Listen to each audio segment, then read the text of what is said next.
வணக்கம் நேர்களே. ஏதோ ஷர்மிளா டாக்கீஸ். நான் உங்கள் டாக்டர் ஷர்மிளா. கடந்த 3-4 நாட்களாக பாத்தீங்கன்னா, 3 வெவ்வேறு டெவலப்மெண்ட்ஸ் வந்து தமிழ்நாட்டுல சட்டம் ஒழுங்கு சரியா இருக்கா? அப்படிங்கிற ஒரு பெரிய கேள்விக்குறிய வந்து எழுப்பியிருக்கு அப்படிங்கிறத பாக்குறோம். ஃபர்ஸ்ட் அண்ட் ஃபார்மோஸ்ட் வந்து என்ன சம்பவம் அப்படின்னு பாத்தீங்கன்னா, ஈசிஆர்ல நடந்த ஒரு சம்பவம். அதாவது திமுகவை சேர்ந்த ஆ 2, 3 பசங்க வந்து அங்கே வந்து ஒரு பெண்ணை வந்து வண்டியில போய் தொரத்தி, அந்த பெண்ண வந்து அச்சுறுத்தி, அவங்க கிட்ட பாலியல் ரீதியாக தவறாக நடந்து கொள்ள முயற்சி செய்ததாகவும், வாக்குவாதத்தில் ஈடுபட்டதாகவும், அவங்கலாம் வந்து இன்னிபிரேட்டடா தண்ணி அடிச்சு போதையில இருந்ததாகவும் ஒரு சம்பவம் வந்து பெரும் பரபரப்பை ஏற்படுத்துச்சு. இனிஷியலா பார்த்தீங்கன்னா, ட்விட்டர் போன்ற சமூக வலைதளங்கள்ல அதிமுகவை சேர்ந்தவர்கள் இந்த வீடியோஸ ஷேர் பண்ணி இத பரபரப்பை ஏற்படுத்தி இத வைரல் பண்ண முயற்சி பண்ணாங்க. அதுக்கப்புறம் சம்பந்தப்பட்ட அந்த நபர்களை வந்து போலீஸ் கைது செய்தது. கைது செய்ததுக்கு அப்புறம் நீங்க பார்த்தீங்கன்னா, திமுக தரப்புல இருந்து விசாரணை எல்லாம் முடிஞ்சு ஆர்.எஸ். பாரதி அவர்கள் வந்து அபிஷியலா ஒரு பிரஸ் மீட்ல வந்து அவர் சொல்றாரு, கைது செய்யப்பட்டவங்களுக்கும் திமுகவுக்கும் எந்த சம்பந்தமும் இல்ல.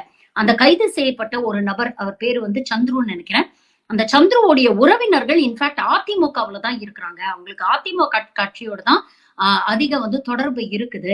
ஆனா திமுக கட்சி கொடிய வந்து அவங்க தவறாக பயன்படுத்தி இருக்கிறாங்க. இதுல ஏதோ உள்நோக்கம் இருக்குது. வேணும்ட்டே அதிமுக, திமுகவுக்கு இருக்கக்கூடிய நல்ல பேருக்கு களங்கம் ஏற்படுத்தணும் அப்படிங்கிறதுக்காக இந்த மாரி ஒரு முயற்சியில ஈடுபட்டிருக்கிறாங்க. அப்படிங்கிற ஒரு பிரஸ் மீட்ட வந்து குடுக்குறாரு. இந்த பிரஸ் மீட் வெளியில வந்ததுக்கு அப்புறம் நீங்க பார்த்தீங்கன்னா, அதிமுக தரப்புலயும் சரி, பாஜக தரப்புலயும் சரி, தாவேகா, நாதாகா இப்படி எல்லாரும் சேர்ந்து திமுகவ சாடிட்டு இருந்தவங்க எல்லாம் சடனா வந்து கப்சிப் ஆயிட்டாங்க அப்படிங்கிறத பார்க்க முடியுது. இன்னைக்கு காலையில இந்த சம்பந்தப்பட்ட இந்த ஒரு குற்றவாளி சந்துரு அப்படிங்கிறவரோட ஒரு இன்டர்வியூ வந்து நியூஸ் 18ல ரிலீஸ் ஆகுது. அந்த இன்டர்வியூல வந்து அவர் ரொம்ப தெளிவா வந்து சொல்றாரு, எனக்கும் திமுகவுக்கும் எந்த சம்மந்தமும் இல்ல. இன்ஃபாக்ட் நான் திமுகவுல உறுப்பினரும் கிடையாது. என்னுடைய உறவினர்கள்லாம் இன்ஃபாக்ட் அதிமுகவுல தான் இருக்கிறாங்க. என் கூட என்னுடைய நண்பர் சந்தோஷ் வந்து பயணம் பண்ணாரு. இது புதுசா இந்த கார வாங்குனோம். ஜனவரி 10ஆம் தேதி இதுல வந்து நாங்க கொடி போஸ்ட் போட்டோம். ஏன்னா கொடைக்கானலுக்கு போலாம். வேலண்டைன்ஸ் டேக்கு கொடைக்கானலுக்கு போலாங்கிற ஒரு ஐடியா இருந்தது. அப்ப வழி நெடுக நெறைய டோல் இருக்கும். இந்த டோல்ல வந்து பணம் கட்டுறத அவாய்ட் பண்றதுக்காக கட்சி கொடிய போட்டுக்கலாம் அப்படின்னு என் ஃப்ரெண்டு சந்தோஷ் தான் எனக்கு ஐடியா குடுத்தாரு. அப்படிதான் இந்த கட்சி கொடிய வந்து நாங்க போட்டோம் அப்படிங்கிற ஒரு விஷயத்த சொல்றாரு. இதை தாண்டி இன்னொரு விஷயம் என்ன அவர் பதிவு பண்றாரு அப்படின்னு பாத்தீங்கன்னா, சந்தோஷ் சொன்ன பேர்ல தான் அந்த கார, அந்த பெண்கள நாங்க தொரத்திட்டு போனோம். அதுக்கப்புறம் தான் தொரத்திட்டு போய் நின்னு வாக்குவாதம் பண்ணும்போது தான் தவறான கார தொரத்திட்டு வந்தோம் அப்படிங்கிறது தெரிஞ்சது. தெரிஞ்ச உடனே நாங்க மன்னிப்பு கேட்டுட்டு பின்வாங்கிட்டோம் அப்படிங்கிற ஒரு விஷயத்தையும் வந்து பதிவு பண்றாரு. இந்த வீடியோ இன்னைக்கு சமூக வலைதளங்கள்ல வைரல் ஆகும் பொழுது, எதிர்க்கட்சியினர் மீண்டும் இந்த பிரச்சனைய வந்து எழுப்புறாங்க. அதாவது என்ன கேட்கிறாங்க, போலீஸ் கஸ்டடியில இருக்கக்கூடிய ஒரு அக்யூஸ்ட வந்து எப்படி மீடியால இவ்ளோ தெளிவா இன்டர்வியூ குடுக்க காவல்துறை அனுமதிக்கிறது? அப்ப எல்லா விஷயங்கள்லயும் இந்த மாரி அக்யூஸ்ட வந்து இன்டர்வியூ குடுக்க அனுமதிப்பீங்களா? எங்க அப்பன் குதிரைக்குள்ள இல்ல அப்படிங்கிற மாரி ஒரு நிலைப்பாட திமுக எடுக்குதா? இப்படியெல்லாம் இன்டர்வியூ வரும்பொழுது தான் திமுக மேல இன்னும் சந்தேகம் வருது அப்படிங்கிற ஒரு விமர்சனத்தை வந்து எழுப்புறாங்க. But at the end of the day இந்த இன்சிடென்ட்ல நீங்க பாத்தீங்கன்னா, சம்பந்தப்பட்டவங்க திமுகவை சேர்ந்தவங்க இல்ல. நேரடியா அதிமுகவுக்கும் அவங்களுக்கு எந்த தொடர்பும் இல்ல. இந்த இளைஞர்கள் கட்சி கொடிய மிஸ்யூஸ் பண்ண முயற்சி பண்ணியிருக்கிறாங்க அப்படிங்கிறது மட்டும் ரொம்ப தெளிவா தெரியுது. 2வது சம்பவம் என்னன்னு பாத்தீங்கன்னா, சமீபத்துல அண்ணா யூனிவர்சிட்டியில அந்த பெண்ணுக்கு நடந்த ஒரு வன்கொடுமை சம்பந்தப்பட்ட அந்த ஞானசேகரன் அப்படிங்கிறவரையும் அரெஸ்ட் பண்ணிட்டாங்க. அந்த சம்பவத்தும் போதும் பாத்தீங்கன்னா, ஆரம்பத்துல வந்து எஃப்ஐஆர் லீக் ஆச்சு. எஃப்ஐஆர் லீக் ஆனதுக்கு அப்புறம் பாத்தீங்கன்னா, சம்பந்தப்பட்டவர் திமுகவுல நேரடியாக திமுகவுல இருக்கிறாரு. அவர் வந்து கட்சியில ஒரு அடிப்படை உறுப்பினரா இருக்கிறாரு. திமுகவில் இருக்கக்கூடிய மாசுவுக்கும், உதயநிதி ஸ்டாலினுக்கும் வந்து ரொம்ப நெருங்கிய தொடர்புல இருக்காரு அப்படின்னு சில போட்டோஸ், வீடியோஸ் எல்லாம் சோசியல் மீடியால வைரல் பண்ணி, இதுல நேரடியாக வந்து கட்சிக்கும், கட்சியில் இருக்கக்கூடிய உயர்மட்ட தலைவர்களுக்கும் தொடர்பு இருக்கு அப்படிங்கிற மாரி ஒரு ஒரு ஒரு இல்யூஷனை வந்து கிரியேட் பண்ண முயற்சி பண்ணாங்க. அதுக்கப்புறம் தொடர்ந்து பாத்தீங்கன்னா எஃப்ஐஆர் லீக் ஆச்சு. அது ஒரு பெரிய சர்ச்சையாச்சு. அதுக்கப்புறம் தொடர்ந்து பாஜக, அதிமுக போன்ற கட்சிகள் வந்து யார் அந்த சார் அப்படிங்கிற ஒரு ஸ்லோகனை வந்து மக்களிடையே கொண்டு போய் சேர்க்கணும். இதுல நேரடியா திமுகவுக்கு சம்பந்தம் இருக்கு. குற்றவாளியை வந்து அவங்க வந்து காப்பாத்த முயற்சி பண்றாங்க. அப்படிங்கிற ஒரு சினாரியோவை வந்து ஏற்படுத்தணும் அப்படிங்கிற முயற்சி பண்ணாங்க. அதுலயும் பாத்தீங்கன்னா போக போக நிறைய விஷயங்கள் வந்து உடைஞ்சது. 2 நாள் முன்னால அண்ணாமலை ஒரு பிரஸ் மீட் கொடுக்கிறாரு. அந்த பிரஸ் மீட்ல அவர் என்ன சொல்றாரு, இந்த குற்றவாளி ஞானசேகரன் சம்பந்தப்பட்ட 1 வருஷம் கால் டீடைல் ரெக்கார்ட்ஸ் வந்து என்கிட்ட இருக்கு. அந்த போன்ல கடந்த 1 வருஷமா அவன் யார் யார்கிட்ட எல்லாம் பேசினா அப்படிங்கிற கம்ப்ளீட் கால் டீடைல்ஸ் என்கிட்ட இருக்கு. 23ஆம் தேதி சம்பவம் நடக்குதுன்னா 26ஆம் தேதி கைது செய்யப்படுறான். இந்த இடைப்பட்ட 3 நாட்கள்ல யார் யார்கிட்ட எல்லாம் பேசினா, எந்தெந்த அரசியல் புள்ளி கிட்ட பேசினா, இத்தனை டீடைல்ஸும் என்கிட்ட இருக்கு. இதெல்லாம் நான் வெளியிடுவேன் அப்படின்னு மிரட்டுறாரு. ஒரு பிரஸ் மீட்ல பகிரங்கமா இத சொல்றாரு. அண்ணாமலைக்கு எங்க இருந்து இவ்வளவு கால் டீடைல்ஸோட ஆக்சஸ் எங்க இருந்து கிடைச்சது?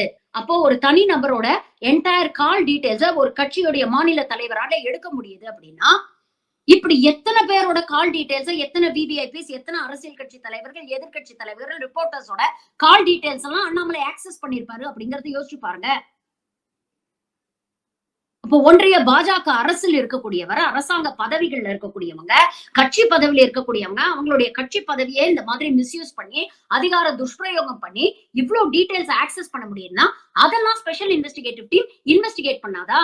சரி, இதெல்லாம் ஒரு பக்கம் இப்படி இருக்குன்னா, ரொம்ப காலமாக கடந்த கிட்டத்தட்ட 2 வருடங்களாக திமுகவை நோக்கி எதிர்க்கட்சிகள் எல்லாம் தொடர்ந்து எழுப்பக்கூடிய ஒரே கேள்வி, வேங்கை வயல்ல என்ன ஆச்சு? ஏன் இன்னும் யார் குற்றவாளி அப்படிங்கிறத கண்டுபிடிக்கல அப்படின்னு தொடர்ந்து கடந்த 2 வருடங்களா 2022ல நடந்த சம்பவம் 2 வருஷம் ஆயிடுச்சு. டிசம்பர் 2024ஓட 2 வருஷம் முடிஞ்சு போச்சு.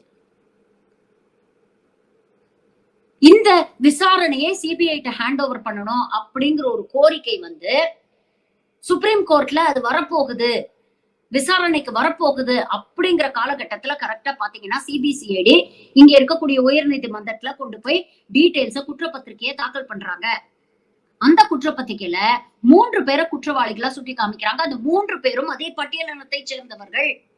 இந்த குற்றப்பத்திரிகை தாக்கல் செய்யப்பட்ட ஒரு சில நாட்கள்லயே நீங்க பாத்தீங்கன்னா சம்பந்தப்பட்ட அந்த 3 பேர்ல ஒருத்தர், அந்த பையன் சுதர்ஷன் அப்படிங்கிற பையனோட அவங்க அம்மாவும் சொந்தக்காரங்களும் பேசக்கூடிய ஒரு ஆடியோ ரிலீஸ் ஆகி சோசியல் மீடியால அது வைரல் செய்யப்படுது. உடனே 2 பக்கத்துல இருந்து நீங்க பாத்தீங்கன்னா ரியாக்ஷன்ஸ் வருது. ஒரு பக்கம் விசிகாவுடைய தலைவர் டாக்டர் திருமாவளவன் ஆகட்டும், இல்ல கம்யூனிஸ்ட் கட்சிகளை சேர்ந்தவர்களாகட்டும், அவங்க ஒரு நியாயமான ஒரு கேள்வி எழுப்புறாங்க. பட்டியலின மக்கள் பருகக்கூடிய அந்த தண்ணீர்ல மலம் கலந்திருக்கு, அதை செய்தவர்கள் அதே பட்டியலினத்தை சேர்ந்தவர்கள் அப்படின்னு நீங்க எப்படி சொல்றீங்க? அப்போ இதுல எந்த அளவுக்கு விசாரணை நடுநிலை தன்மையோட நடந்திருக்கு அப்படிங்கிற ஒரு சந்தேகம் எங்களுக்கு வருது. குற்றவாளிகளை காப்பாற்ற காவல்துறை முயற்சி செய்கிறதோ அப்படிங்கிற ஒரு சந்தேகம் எங்களுக்கு வருது. அதனால தயவு செஞ்சு இந்த கேஸ சிபிஐ கிட்ட ஹேண்ட் ஓவர் பண்ணிடுங்க. அவங்க விசாரிச்சு சொல்லட்டும். அவங்களும் இதே விசாரணையை நடத்தி இந்த மாதிரி ஒரு விஷயம் அப்படின்னு சொன்னாங்கன்னா அதை நாங்க ஏத்துக்கிறோம். ஆனா இங்க இருக்கக்கூடிய காவல்துறை இந்த விஷயத்துல இவ்வளவு நாள் 2 வருஷம் இழுத்தடிச்சிட்டு எதையுமே வெளியில சொல்லாம, ஒரு விஷயத்த கூட மூச்சு விடாம இப்போ திடீர்னு இப்படிப்பட்ட ஒரு நிலைப்பாடு எழுக்கும்போதுதான் எங்களுக்கு சந்தேகம் வருது அப்படிங்கிற ஒரு நியாயமான விமர்சனத்தை எழுப்புறாங்க. இன்னொரு பக்கம் திமுக ஆதரவாளர்கள்லாம் நீங்க பாத்தீங்கன்னா பாருங்க, இந்த பையனுடைய ஆடியோல இவ்வளவு தெளிவா இருக்கு. அவங்க அம்மாவே சொல்றாங்க, அடிச்சு கேட்டாலும் சொல்லிடாத, என்ன சொல்லி கேட்டாலும் நீ உண்மையை சொல்லிடாத அப்படின்ற மாதிரி அவங்க அம்மாவே பேசுறாங்கன்னு.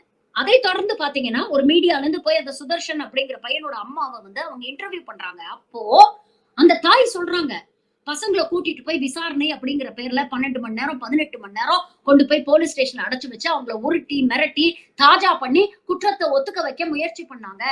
உங்களுக்கு வேலை வாங்கி தரோம், உங்களுக்கு காசு தரோம், இடம் வாங்கி தரோம், இந்த குற்றத்தை ஒத்துக்கங்க அப்படின்னு போலீஸ் அவங்கள வற்புறுத்தி குற்றத்தை ஏத்துக்கிறதுக்கு சொல்லிட்டு இருந்தாங்க.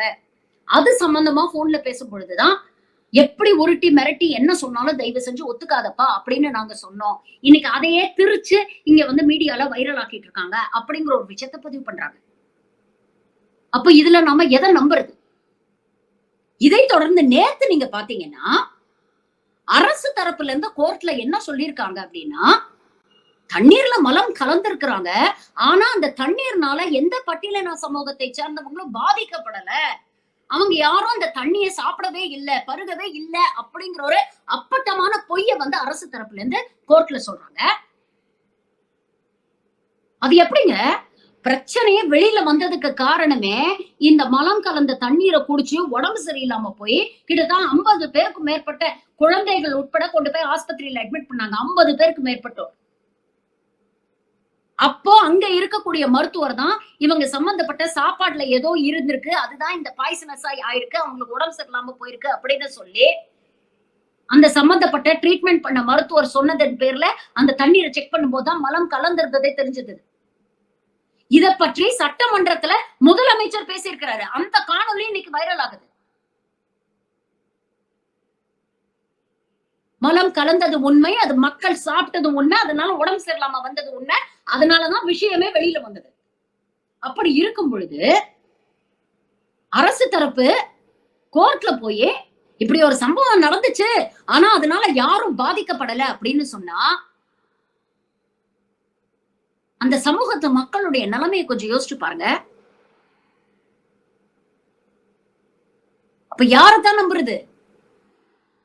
இன்னைக்கு இப்படி சொல்றவங்க நாளைக்கு வேங்கை வயல்னு ஒரு இடமே இல்ல, அங்க வாட்டர் டேங்கே இல்ல, அந்த வாட்டர் டேங்க்ல தண்ணியே இல்ல, தண்ணி இருந்தா தானே மலம் கலக்கறதுக்கு அப்படின்னு சொன்னாலும் சொல்லுவீங்களே. இங்கதானே அரசாங்கத்து மேல அரசு மேல நமக்கு சந்தேகம் வருது. சம்பந்தப்பட்ட குற்றவாளிய காப்பாத்த முயற்சி பண்றாங்களோன்னு. இத்தனை நாள் வேங்கை வயல்ல என்ன நடவடிக்கை எடுத்தீங்க, என்ன நடவடிக்கை எடுத்தீங்க அப்படின்னு தொடர்ந்து பேசக்கூடிய எதிர்க்கட்சிகள் இன்னைக்கு இவ்வளவு டெவலப்மெண்ட்ஸ் நடக்குது. இந்த பட்டியலின மக்களுக்கு ஆதரவாக எதிர்க்கட்சிகள் வந்து களத்துல நிக்குதா? அதிமுகவோ பாஜகவோ வாய திறக்கிறாங்களா? ஓரமா நின்னு வேடிக்கை பாக்குறாங்க.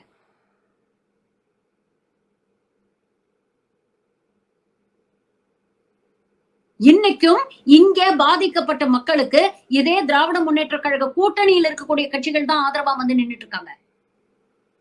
இப்படி 3 சம்பவங்கள்.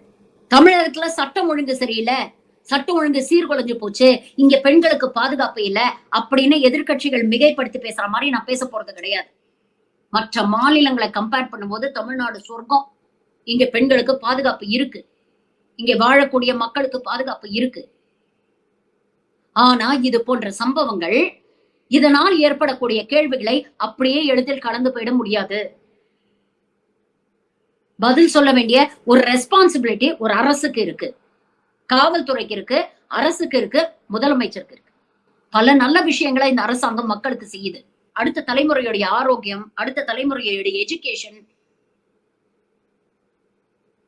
பெண்களுக்கான ஒரு சுயசார்பு, சிறு குறு தொழில்களுக்கான பாதுகாப்பு, இண்டஸ்ட்ரியலைசேஷன், எம்ப்ளாய்மெண்ட், இப்படி எத்தனையோ விஷயங்கள்ல நல்ல விஷயங்கள் செஞ்சுட்டு இருக்கீங்க. அதற்கெல்லாம் உங்களுக்கு ஒரு பெரிய பாராட்டு, பெரிய சல்யூட். ஆனா அதுக்காக நீங்க தவறு விடக்கூடிய சில விஷயங்களை கேள்வி கேட்காம யாராலையும் இருக்க முடியாது. ஆதரவு கொடுக்கக்கூடிய அதே குரல்கள் தான் இன்னைக்கு விமர்சனத்தையும் எழுப்புறாங்க. ஏன் விமர்சனத்தை எழுப்புறோம்னா, இந்த அரசாங்கம் அதை சரி செய்யும் அப்படிங்கிற நம்பிக்கை உங்க மேல இருக்கிறதுனால தான் அந்த விமர்சனத்தை எழுப்புறோம். எதிர்கட்சிகள் மாதிரி காழ்ப்புணர்ச்சியோட இந்த விமர்சனம் வைக்கல, ஆதங்கத்தோட உண்மையிலேயே இந்த அரசாங்கம் நல்ல அரசாங்கம், இது தொடரணும் அப்படிங்கிற அக்கறையோட இந்த விமர்சனத்தை வைக்கிறோம்.